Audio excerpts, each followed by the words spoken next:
Olá novamente, estamos aqui mais uma vez com as nossas videoaulas, continuando aqui nossos estudos, estamos aqui continuando com os estudos do oitavo ano. E o oitavo ano aqui no nosso sexto capítulo vai estudar justamente a independência dos Estados Unidos da América.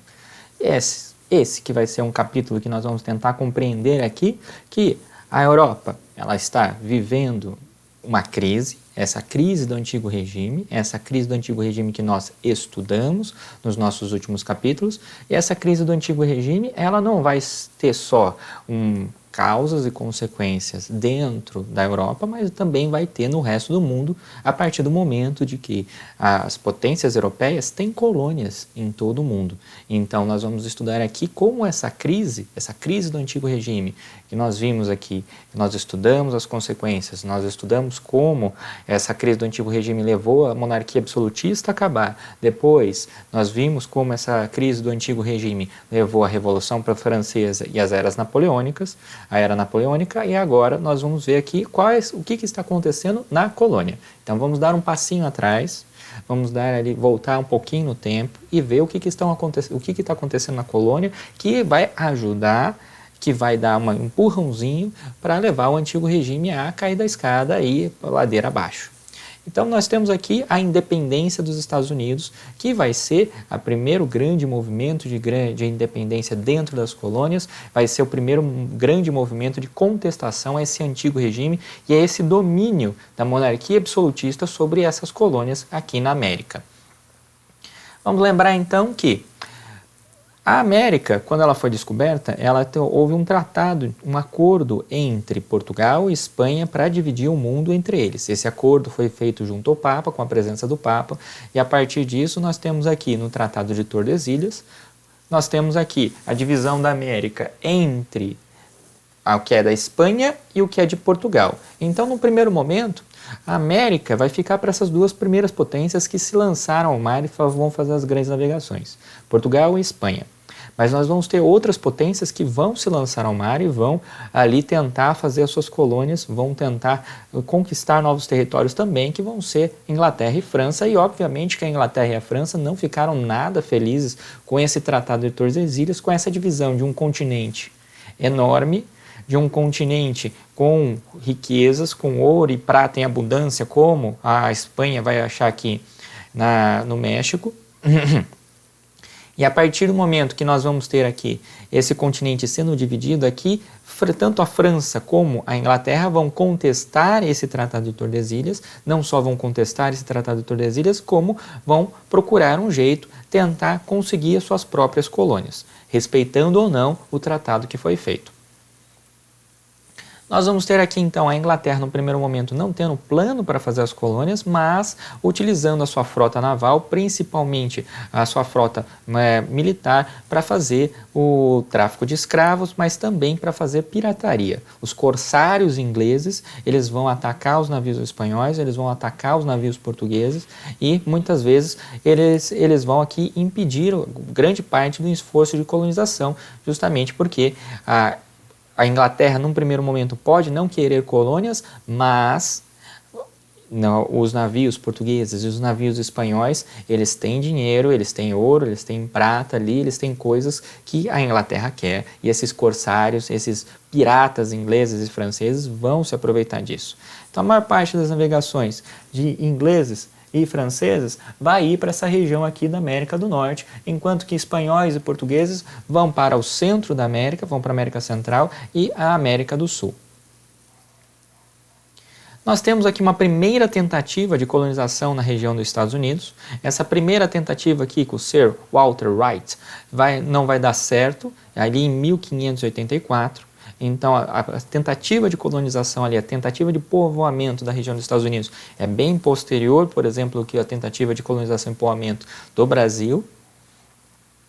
Essa tentativa de colonização só vai dar certo ali no início do século XVII, em 1600 e pouco, no qual a gente vai ter uma série de companhias de comércio que vão ser criadas. Essas companhias de comércio, elas vão se aventurar aqui no Novo Mundo, elas vão se aventurar ali no território americano, procurando ouro, procurando a prata, que foi encontrada, por exemplo, no México, na região dos Andes, pelos espanhóis. Então, a ideia desses colonos aqui é encontrar um local, não só que eles possam viver, não só no qual eles possam formar uma sociedade, mas formar uma colônia que consiga encontrar ouro e prata aqui também, ou alguma riqueza que seja equivalente, que seja igual dentro para levar para a Europa, eles podem ter uma oportunidade de uma vida melhor.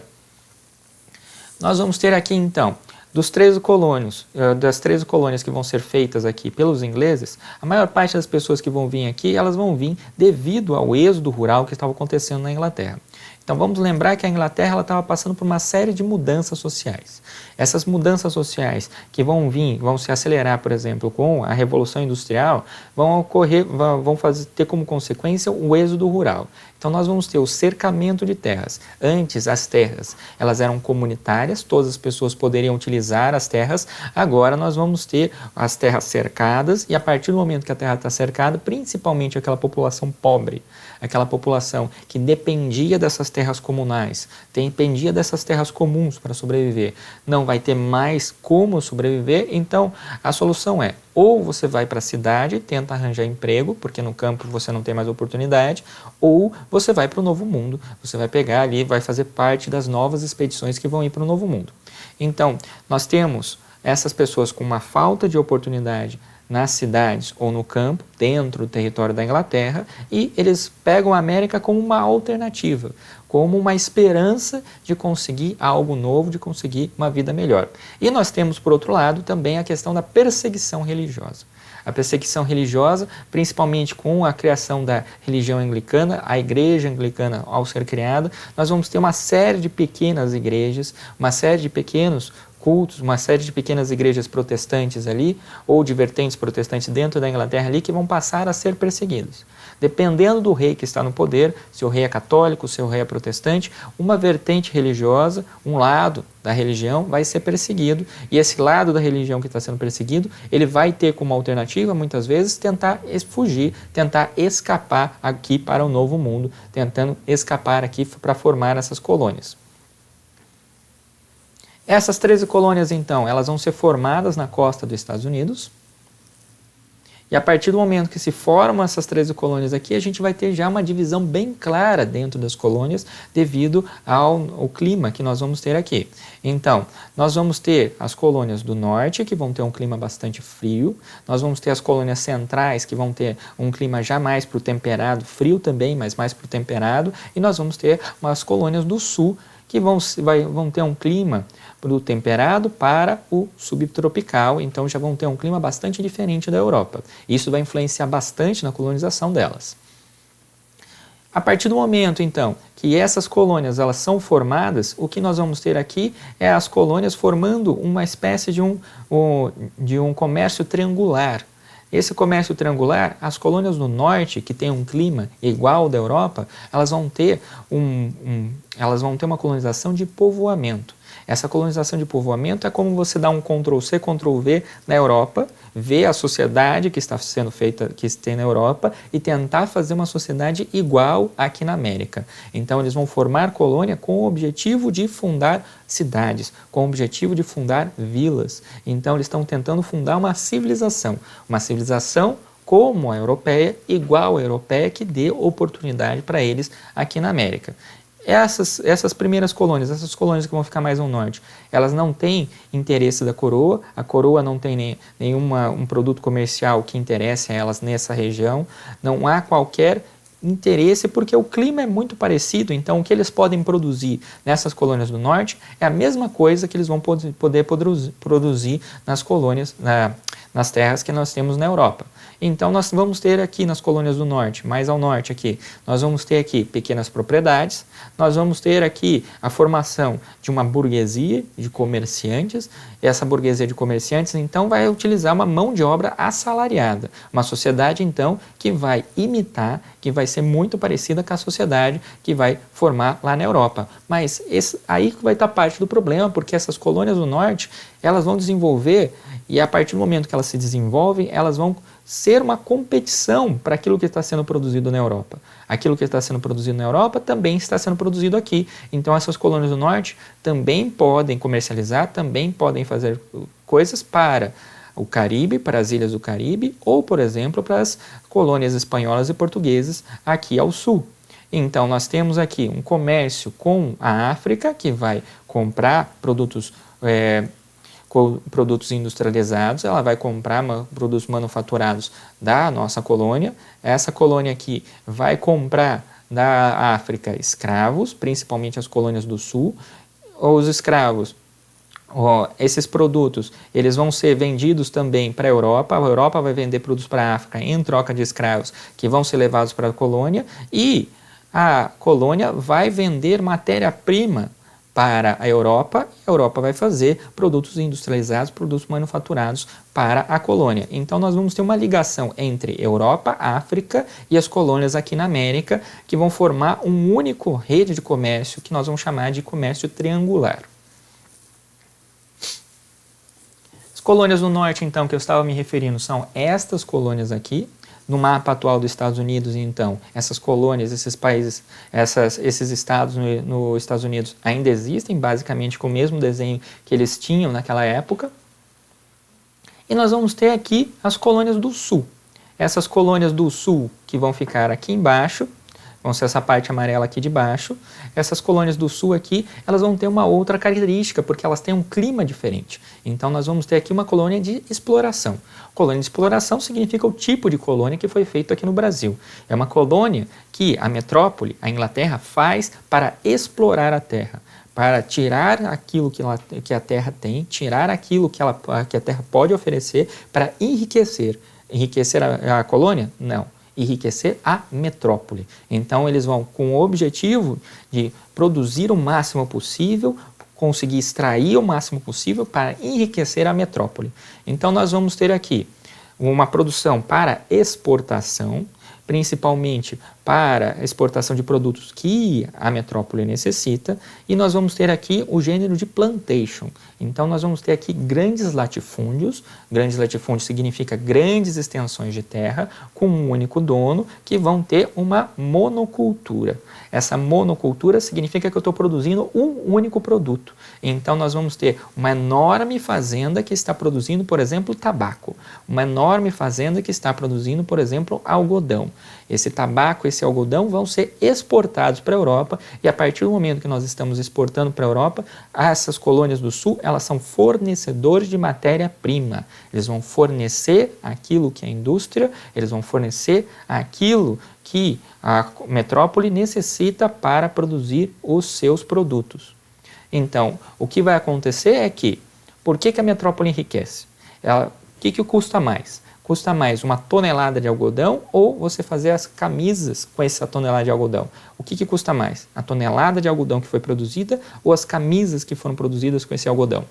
As camisas passaram por um processo industrial, então elas são mais caras. Então, quando nós temos aqui a colônia comprando da metrópole tudo aquilo que foi produzido com a matéria-prima que a própria colônia produziu, o que acontece é, você está vendendo uma tonelada de algodão por R$1 para a metrópole e você está comprando camisas, a cada uma dessas camisas aqui, que não usa nada praticamente dessa tonelada de algodão, você vai comprar aqui por R$10, R$15 cada camisa. Então você tem uma balança comercial que é sempre favorável para a metrópole. A metrópole sempre vai ganhar dinheiro dentro dessa troca. E nós temos aqui, para baratear ainda mais essa produção, não vamos esquecer, essas colônias do sul vão utilizar mão de obra escrava de negros africanos principalmente. Então nós vamos ter aqui uma mão de obra escrava para baratear o custo ao máximo, para aumentar o lucro da metrópole ao máximo. A partir disso, então, nós vamos ter aqui a fronteira dos Estados Unidos, quando nós vamos começar aqui a nossa independência, nosso movimento de independência. Nós temos as 13 colônias aqui, as colônias do norte, as colônias do sul, e a partir do momento que essas colônias se estabelecem aqui, a Inglaterra vai dar relativa independência, vai dar relativa autonomia para essas colônias. Ela não vai ligar muito para essas colônias, ela não vai controlar muito essas colônias. Os interesses da Inglaterra nesse momento vai estar em outras coisas, vai estar na Europa, vai estar em outras questões. Então essas colônias, por muito tempo, elas conseguiram organizar o seu próprio governo, elas elegeram o seu próprio governo, já tiveram uma prática então de se auto-administrar, sem a interferência, sem uma grande interferência pelo menos, da metrópole do rei lá na Inglaterra. A partir disso então, só para deixar claro para vocês então, nós temos ao sul então, colônias de exploração. A colônia de exploração, então, tem latifúndios, grandes propriedades de terra. Essas colônias são para exportação. Elas vão produzir para exportar para a metrópole. Nós temos aqui mão de obra escravas e, principalmente, a produção de gêneros tropicais. Então, coisas que não podem ser produzidas na Europa vão ser produzidas aqui para vender para a Europa e dar lucro para a metrópole, dar lucro ali para a Inglaterra. Ao passo que as colônias de povoamento, as colônias do norte, elas vão ter pequenas propriedades de terra, essas pequenas propriedades de terra vão produzir agricultura para subsistência e, a partir do momento que elas estão produzindo para subsistência, elas estão utilizando mão de obra livre. Tem uma quantidade muito pequena de escravos nas colônias do norte. E nós vamos ter aqui a produção de gêneros, produção de produtos que vão ser similares, que vão ser iguais aos produtos que estão sendo feitos na Europa, por isso o pouco interesse da metrópole nessas colônias do norte. Agora, esse desenvolvimento, então, vai ser um desenvolvimento econômico que vai ser muito rápido. Essas 13 colônias, elas vão receber uma quantidade gigantesca de população que vai vir da Inglaterra, principalmente quando você vai ter períodos de maior perseguição religiosa. E a partir do momento que nós vamos ter essa rápida colonização, esse aumento gigantesco de pessoas, nós vamos ter aqui a formação de um mercado. A formação de um mercado interno entre as 13 colônias, mas também uma formação de um mercado no qual essas 13 colônias vão passar a produzir e vão passar a vender seus produtos para as ilhas da região do Caribe, mas também para a África. Então, formando aquele comércio triangular que nós estamos falando ali. A partir disso, então, nós vamos ter aqui rotas comerciais sendo formadas. Esses produtos manufaturados que vão vir aqui da Inglaterra, eles vão ser vendidos aqui para as 13 colônias, mas também nós vamos ter aqui tecidos, ferramentas, nós vamos ter aqui tudo que as colônias precisam. Elas estão ali tentando, as colônias do norte, elas estão tentando fazer uma sociedade igual à que existe na Europa, então elas vão precisar de todas as ferramentas, eles vão precisar de tudo aquilo que existe na Europa. Então vai ser trazido, inicialmente tudo vai ser trazido para cá, mas depois as colônias do norte, elas vão pouco a pouco produzindo seus próprios produtos. Enquanto que as colônias do sul, elas vão produzir ali aquilo que a metrópole necessita. Elas vão produzir matéria-prima, elas vão produzir algodão, elas vão produzir tabaco. Essa matéria-prima vai ser vendida para a Europa e a partir disso ela vai ser transformada em produtos para ser vendida para as colônias. E nisso vai fazer com que a metrópole sempre, nesse comércio, nessa troca aqui, ela sempre tenha lucro. Agora, o que nós temos aqui? Então, nós temos na Europa, então, um movimento de crise, nós temos ali uma crise do antigo regime, esse regime absolutista da Inglaterra, ele vai entrando cada vez mais em crise, o poder do rei vai sendo cada vez mais contestado, e nós vamos ter aqui, então, de um lado, o rei sendo questionado, de outro lado, nós vamos ter as ideias que vão surgindo nesse momento aqui, que nós vimos aqui que vão ser as ideias iluministas. Essas ideias iluministas, elas vão estar ali dentro das colônias, elas vão ser divulgadas dentro das colônias e vão ter uma ótima aceitação nas colônias. Principalmente porque a Inglaterra, ela vai ela vai mandar para as colônias boa parte das pessoas que estão questionando o rei na Inglaterra. Então, boa parte dos colonos que estavam nos Estados Unidos são pessoas que eram contrárias já ao rei, que foram perseguidas pelo rei, que foram à guerra com o rei em muitos casos. Por exemplo, os escoceses, que entraram em atrito, entraram em guerra com a Inglaterra mais ou menos nessa época, e a partir do momento que a Escócia perde, boa parte daquelas pessoas que se revoltaram contra a Inglaterra, elas são mandadas para as colônias. Então, boa parte da população que estava aqui nas colônias dos Estados Unidos, elas vão ser naturalmente contrárias ao rei. A partir disso, nós vamos ter aqui a chamada Guerra dos 7 Anos. A Guerra dos 7 Anos vai ser muito importante porque ela vai preparar as colônias para as guerras de independência. A Guerra dos 7 Anos foi uma guerra entre Inglaterra e França pelos territórios que nós tínhamos, pelas colônias que nós tínhamos aqui na América. Então, a Inglaterra e a França vão entrar em atrito pelo território do Canadá e pelo território das Antilhas. Então, a Inglaterra quer ali controlar o comércio, principalmente o comércio de peles, que estava ali no Canadá, peles de animais, que estavam sendo feitas ali no Canadá, era muito lucrativo com a Europa.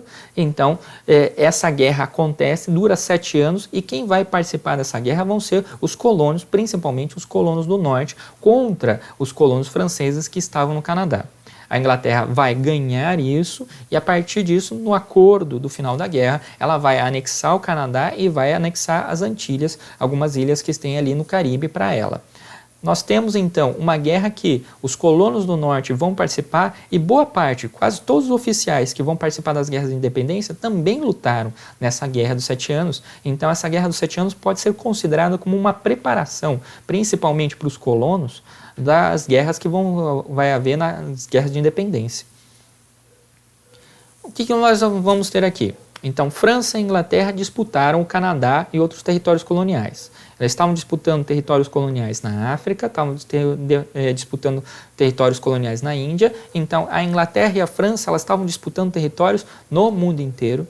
Elas estavam disputando territórios em vários continentes, e a partir do momento que nós temos essa disputa entre as potências europeias por diversos territórios, pela formação de colônias, a Inglaterra ela está dando atenção aqui para a Guerra dos 7 Anos, mas ela está com a atenção distraída para outro lado. Então, a Guerra dos 7 Anos, os colonos praticamente lutaram sozinhos, e essa vai ser uma das reclamações deles. Eles lutaram a guerra, ganharam a guerra, a Inglaterra ganhou um território enorme do Canadá e eles ganharam praticamente sozinhos, sem a ajuda dos ingleses.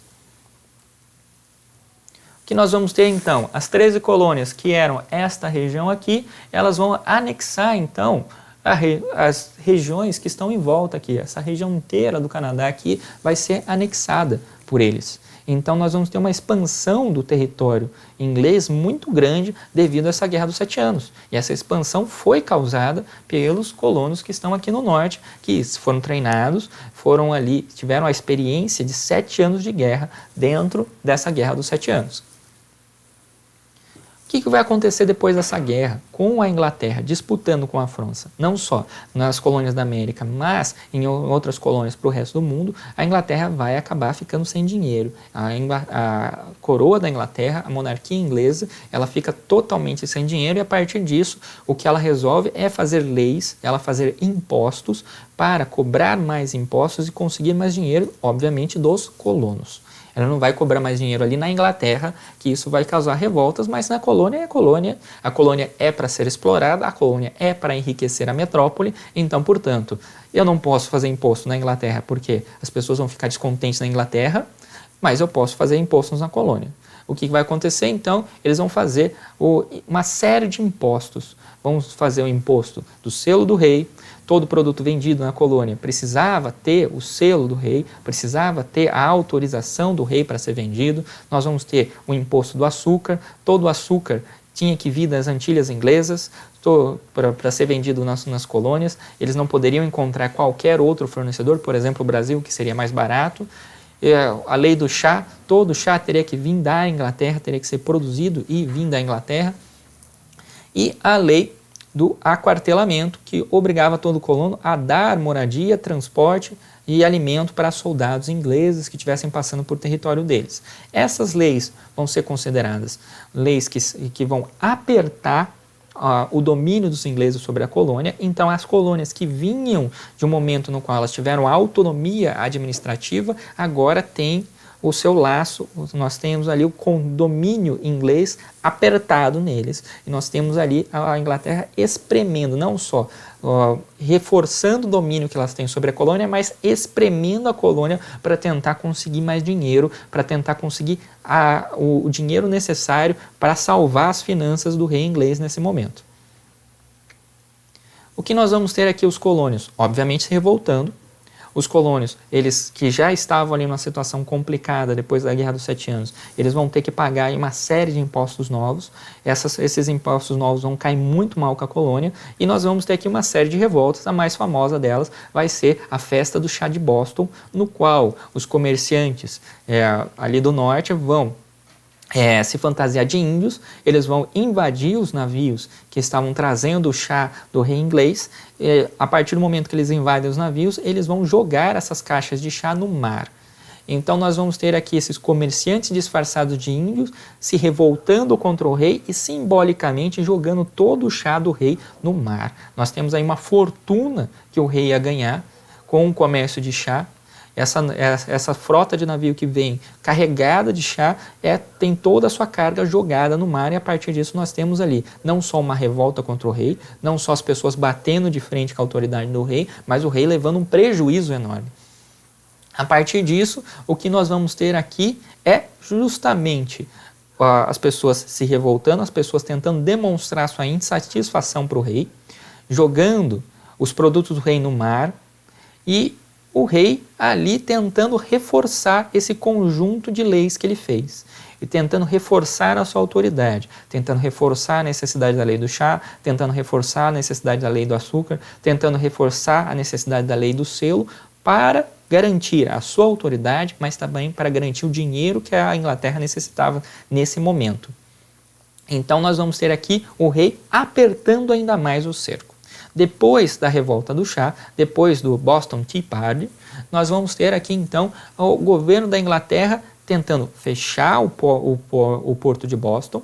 Ele vai ocupar militarmente a região, ele vai dar conta de tudo isso, inclusive para os comerciantes dessa região, e ele vai fazer uma série de leis para apertar a vida dos colonos e reforçar então a autoridade deles sobre os colonos. Essas leis, esses novos conjuntos de leis, vão ser chamados de leis intoleráveis. Esse reforço, essa reafirmação do pacto colonial. A colônia estar ali só para enriquecer a metrópole. A colônia não pode produzir nada por ela mesma, não pode concorrer com a metrópole, e a metrópole é que tem que vender todos os produtos manufaturados, todos os produtos industrializados para a colônia. A partir disso, então, a metrópole sempre vai ter o lucro. Isso é o pacto colonial.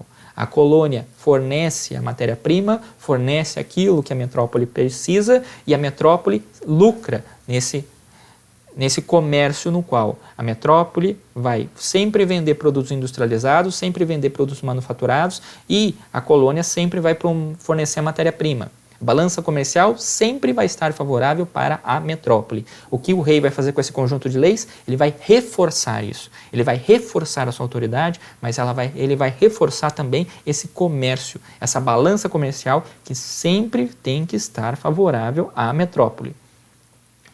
O que vai acontecer então é um processo de independência. Nós temos aqui então um aperto, um reforço do pacto colonial. A Inglaterra então, ela quer colocar todo o prejuízo das guerras com a França, todo o prejuízo dessas disputas coloniais para os colonos dessas 13 colônias. Nós vamos ter aqui a imposição dessa série de leis, as leis do açúcar, do selo, do chá. Depois que nós temos uma série de revoltas, como a festa do chá de Boston, nós vamos ter então as leis intoleráveis e o fechamento do chá de Boston, a diminuição das liberdades comerciais, a diminuição das liberdades individuais dentro da colônia. O que vai acontecer então é o início do movimento de independência a partir dessas leis intoleráveis. as colônias elas vão se reunir no chamado Primeiro Congresso Continental da Filadélfia.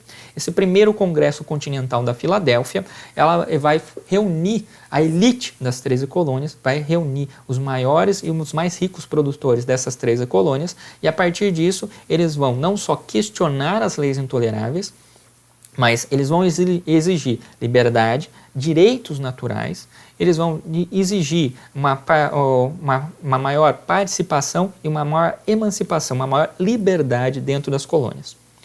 O que nós vamos ter aqui? Então, essas leis iluministas que estavam ocorrendo na Europa, elas vão, então, inspirar essas pessoas. Então, nós temos essas ideias iluministas aqui, elas jogando, por exemplo, que o poder não deve ser absoluto, jogando, por exemplo, que as pessoas devem ter direitos naturais, e o que eles estão reafirmando aqui nesse primeiro Congresso Continental da Filadélfia? É justamente essas leis. É justamente o direito das pessoas, o direito individual, o direito natural das pessoas, como Locke colocava, como os iluministas colocavam, que eles estão reafirmando aqui, dizendo que o rei não tem direito de fazer o que ele está fazendo. Há uma tentativa de negociação com o rei. Nesse primeiro momento aqui não há propriamente uma ideia de independência, mas essa tentativa de negociação não vai dar certo. O que nós vamos ter aqui então é um segundo Congresso da Filadélfia. Esse segundo Congresso da Filadélfia, ele vai discutir, ele vai colocar a questão da separação.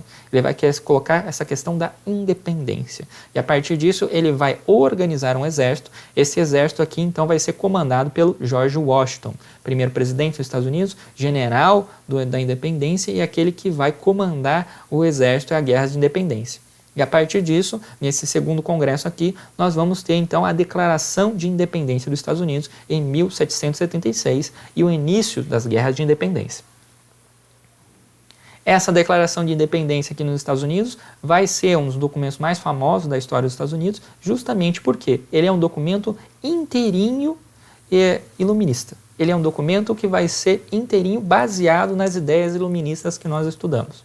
Então, esse documento aqui, ele vai declarar que as pessoas têm direitos naturais, que as pessoas nascem com esses direitos não podem ser retirados deles, não importa o que. Essa declaração de independência vai declarar o limite do poder do Estado, o limite do poder do rei. Todas essas ideias que nós estudamos quando nós estamos falando do capítulo sobre iluminismo, elas estão presentes aqui nessa declaração. Então ela vai ser muito importante porque ela vai ser o concreto, ela vai ser algo concreto que está tornando aquilo que os iluministas estavam falando na teoria, que estavam só no plano das ideias, agora está no papel. Agora é um projeto de cidade, é um projeto de país. A partir do momento dessa declaração aqui, nós temos um projeto de país que é iluminista. Essa declaração de independência, então, ela começa com todos os homens foram criados iguais e são dotados de certos direitos inalienáveis, ou seja, direitos que não podem ser retirados deles, não importa o que, direitos naturais, conforme Locke dizia, conforme Montesquieu dizia, conforme os iluministas diziam, entre os quais estão a vida, a liberdade e a busca pela felicidade. Então, Locke dizia, por exemplo, que nós temos direito à vida, à propriedade e à liberdade. Aqui eles estão acrescentando a busca pela felicidade. O direito à busca pela felicidade, o direito à busca de se tornar algo melhor, de melhorar a sua vida. Essa ideia de progresso que nós vamos ter a partir de agora.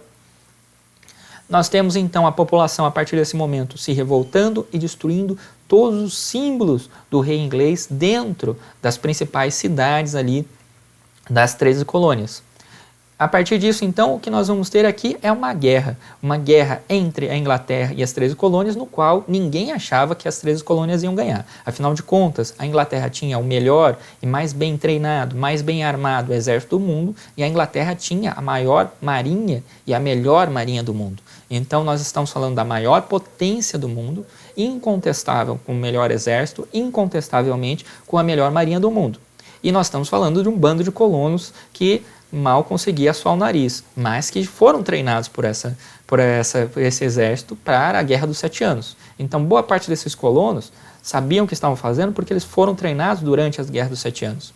Agora, a outra parte dos colonos não sabia, não tinha a mínima ideia do que estava fazendo. Esse vai ser um problema para essa guerra aqui, porém, os Estados Unidos vai ter o auxílio da França, da Espanha e da Holanda, que vão não só bancar financeiramente, mas vão enviar armas, vão enviar alimentos, vão enviar equipamentos e vão atrapalhar a Inglaterra, aproveitando esse momento que as colônias aqui estão se revoltando para disputar colônias com a Inglaterra no resto do mundo, mas também para atrapalhar os navios que estavam ali levando os soldados ingleses para as colônias e levando os equipamentos dos soldados ingleses para as colônias também.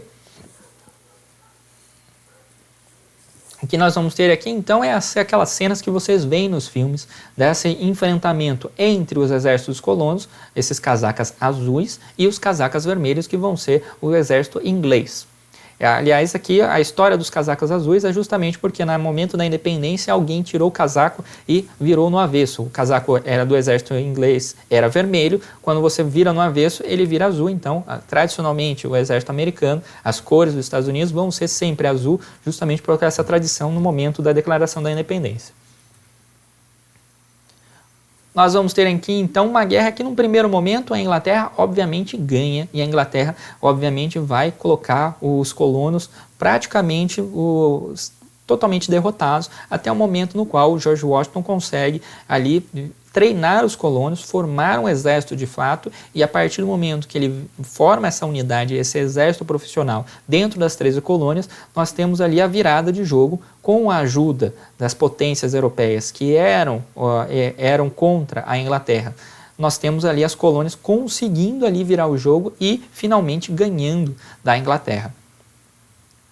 George Washington aqui, então, o momento da virada é essa famosa foto aqui no qual ele atravessa o rio, ataca um acampamento inglês e pega todo mundo com as calças na mão, literalmente. E nós temos aqui as guerras de independência, que vão ali ficar famosas pela quantidade gigantesca de filmes que os Estados Unidos fez sobre esse momento da história dele. O exército inglês, então, vai se render em 1781 e a partir dessa rendição nós temos 2 anos aqui de negociação e um acordo no qual, esse acordo de paz, em 1783, a Inglaterra vai aceitar, então, a independência dos Estados Unidos e é criado, então, esse novo país nas Américas chamado Estados Unidos da América. E esse país é criado dentro de um projeto que é iluminista, dentro de um projeto que vai tentar tornar concreta essas ideias iluministas. E aqui está o importante da coisa. O iluminismo estava acontecendo na Europa naquele momento, mas ninguém tinha colocado em prática as ideias. Os Estados Unidos vai ser o primeiro a colocar em prática as ideias e logo depois dos Estados Unidos, o que vai acontecer é a Revolução Francesa. E a partir do momento que a Revolução Francesa acontece, muitas das ideias que aqui estão sendo colocadas em práticas também vão ser colocadas em práticas lá na França. A partir disso, então, nós temos aqui liberdade, igualdade e fraternidade.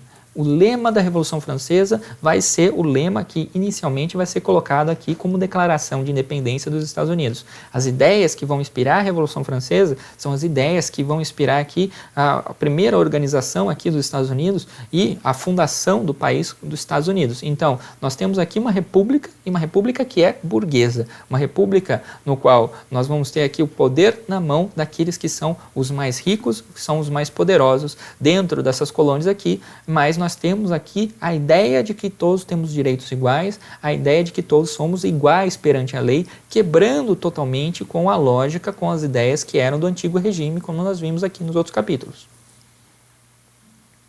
Agora, o que nós temos aqui de novidade então? Primeiro, esse novo país aqui, ele é uma república, ele é uma federação, então ele é uma república, todo o poder vem do povo. Ele é uma federação, ele é formado de vários estados e cada estado tem sua autonomia. Nós temos uma Constituição central nos Estados Unidos, mas cada estado pode fazer suas leis, desde que essas leis não vão contra a Constituição Federal. Mesmo esquema que nós temos aqui no Brasil. Nós temos aqui a divisão de poderes. Antes nós tínhamos o poder absolutista, lembra? O rei tinha poder total, tinha poder completo. Agora nós vamos ter a divisão dos poderes entre judiciário, legislativo e executivo. Mesma ideia dos iluministas, ideia de Montesquieu. Poder absoluto corrompe, então o que você faz? Você divide.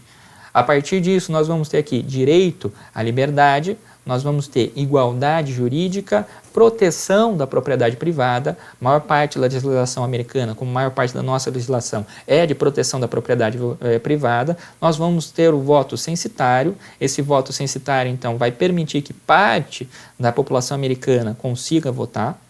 Por exemplo, escravos não podem votar, analfabetos não podem votar, então você vai ter uma série de condições para você votar. Inicialmente, então, aqueles que podem votar nos Estados Unidos vai ser uma porcentagem muito pequena e isso vai crescendo ao longo do caminho.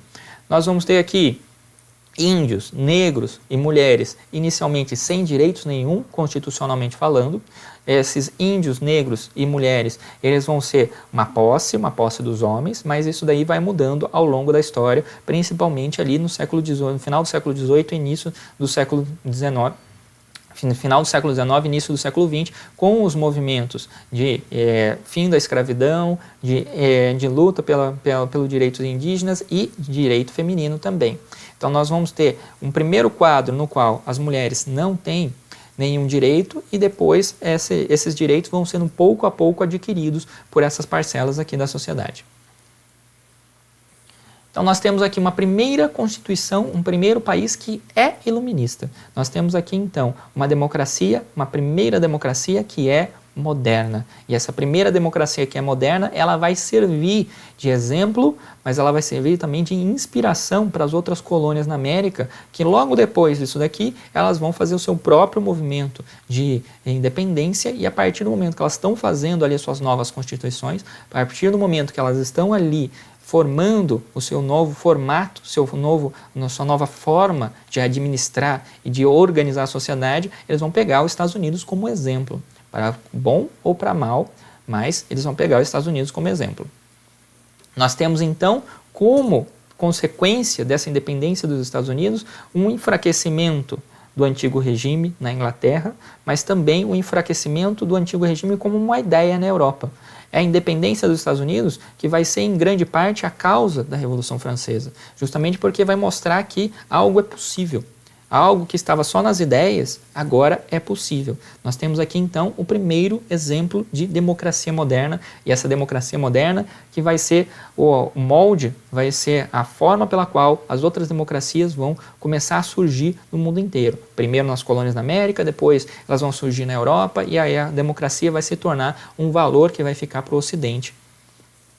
Bom, desta aula aqui, então, nós ficamos por aqui. Se algo não ficou claro para você, se eu pulei alguma coisa, ou fui rápido demais em alguma coisa ali, por favor, deixe o seu comentário, deixe aqui mande o seu comentário ou mande um e-mail que eu tiro a dúvida o mais rápido possível.